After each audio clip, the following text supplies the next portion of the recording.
Hey, it's Ron, and I want to tell you a story about business and how that story changed everything. The red phone on the console wasn't supposed to ring, not that one, and especially not on Christmas Eve. In the middle of the U.S. Continental Air Defense Command Operations Center in Colorado Springs, an officer froze. The red line is reserved for the most urgent calls imaginable: the Pentagon, the White House, or Strategic Command. He picks it up and answers with, "This is Colonel Shoup." There's a pause. Then a small little voice says, "Where is Santa right now? Will he be here soon?" It takes the colonel a second to understand. He blinks, glances around the room, and realizes the voice isn't a prank or a code word. It's a child. One of his radar techs starts to laugh. But Shoup doesn't. He decides to play along. "Well, this is Santa's assistant," he said. "Where are you calling from?" After having a short conversation, the call ends, but a few minutes later the phone rings again. And then again. Dozens of kids all asking for Santa, all somehow connected to a top-secret air defense line. What no one knows yet is that a local Sears store ad had just printed the wrong number. Instead of "Call Santa," they've sent hundreds of families to call the U.S. military on Christmas Eve. Colonel Shoup could have ordered a communications lockdown or filed an incident report. Instead, he does something no manual could have predicted. He tells his radar team to start tracking Santa's sleigh. That night, a Cold War command center becomes a Christmas miracle and a public relations model that would last nearly 70 years. But why would a hardened Cold War commander stop and answer a child instead of shutting the line down? How did one wrong number turn a classified operations center into a holiday tradition?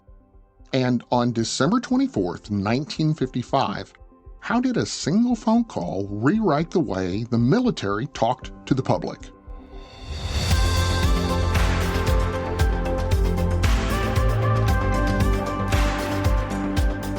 From Business Basics, I'm Ron Trucks, and this is Business History, the daily podcast where we explain the stories that changed business forever. Throughout history, every date of the calendar has a story where business reshaped the world.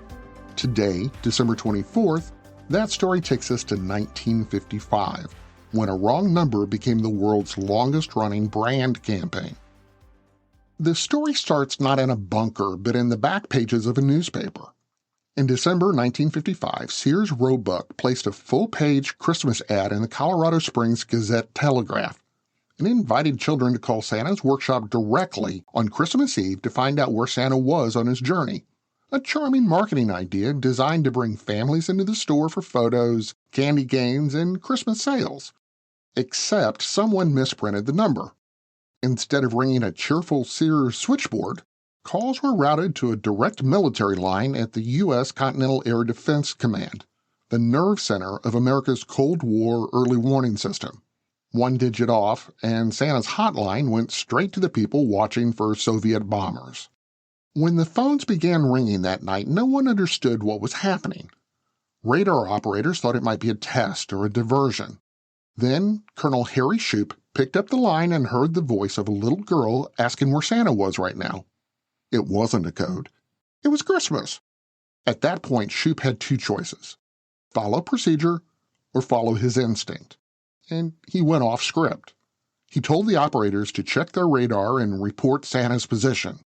What started as an error became entertainment, and what could have been a classified embarrassment turned into something far better, a story that made people smile. By morning, the local press picked it up. The U.S. military tracking Santa Claus in real time. The phones kept ringing, and the colonel realized he'd stumbled into something remarkable: an accidental connection between defense and delight.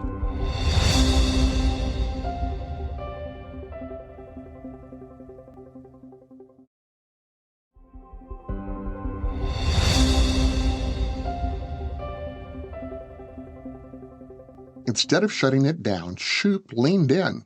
The following Christmas, he assigned volunteers to handle the Santa tracking desk, turning the calls into a community event. Newspapers began publishing updates from Air Defense Command headquarters, and children across the country started mailing letters asking about Santa's flight path.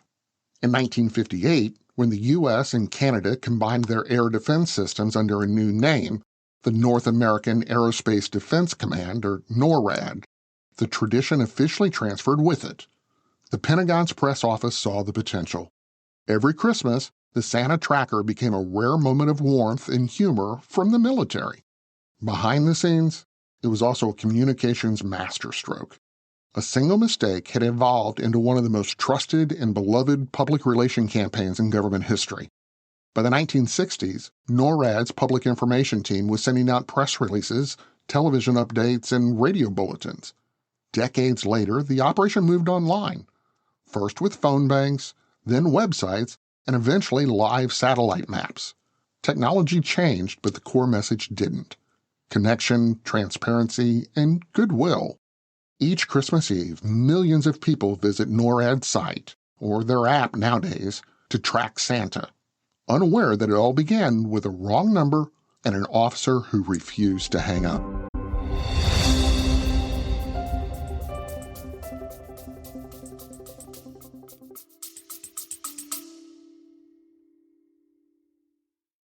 Adoption of teens from foster care is a topic not enough people know about, and we're here to change that. I'm April Dinwiddie, host of the new podcast, Navigating Adoption, presented by Adopt US Kids. Each episode brings you compelling real-life adoption stories told by the families that live them with commentary from experts. Visit adoptuskids.org/podcast or subscribe to Navigating Adoption, presented by Adopt US Kids. Brought to you by the U.S. Department of Health and Human Services Administration for Children and Families and the Ad Council.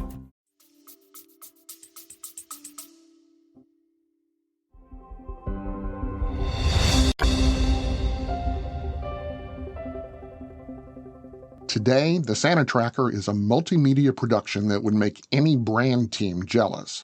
NORAD fields thousands of volunteers every Christmas Eve, answering phone calls and emails from around the world. Tech partners like Microsoft, Google, and Amazon now provide real-time maps, cloud servers, and AI voice responses, all to keep the story alive. What started as a misprint has become one of the world's longest-running annual brand campaigns, built entirely on generosity and imagination. Every year, NORAD transforms a defense mission into a shared act of joy, giving the public a reason to see radar, satellites, and software through a different lens. So understand, the program's success, it isn't just a tradition. It's a masterclass in adaptive communication. Proof that even the most rigid institutions can win trust when they choose transparency and playfulness over protocol. A single human decision, made in the middle of the Cold War, turned a military command into a household name for kindness. 70 years later, the red phone still rings every December, and somewhere in Colorado Springs, another voice on the line will ask the same question. Can you see Santa yet? And that all began on December 24th, 1955, the night a wrong number taught the world that the best public relations move is sometimes just answering the call.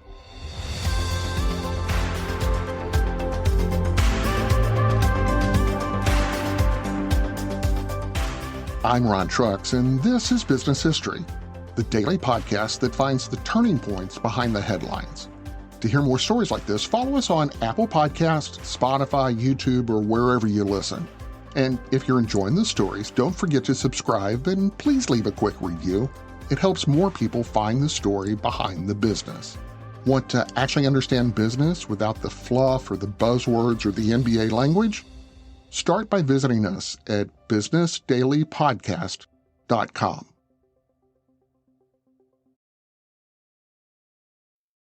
Did you know that parents rank financial literacy as the #1 most difficult life skill to teach? Meet Greenlight, the debit card and money app for families. With Greenlight, you can send money to kids quickly, set up chores, automate allowance, and keep an eye on your kids' spending with real-time notifications. Kids learn to earn, save, and spend wisely, and parents can rest easy knowing their kids are learning about money with guardrails in place. Try Greenlight risk-free today at greenlight.com/Wondery.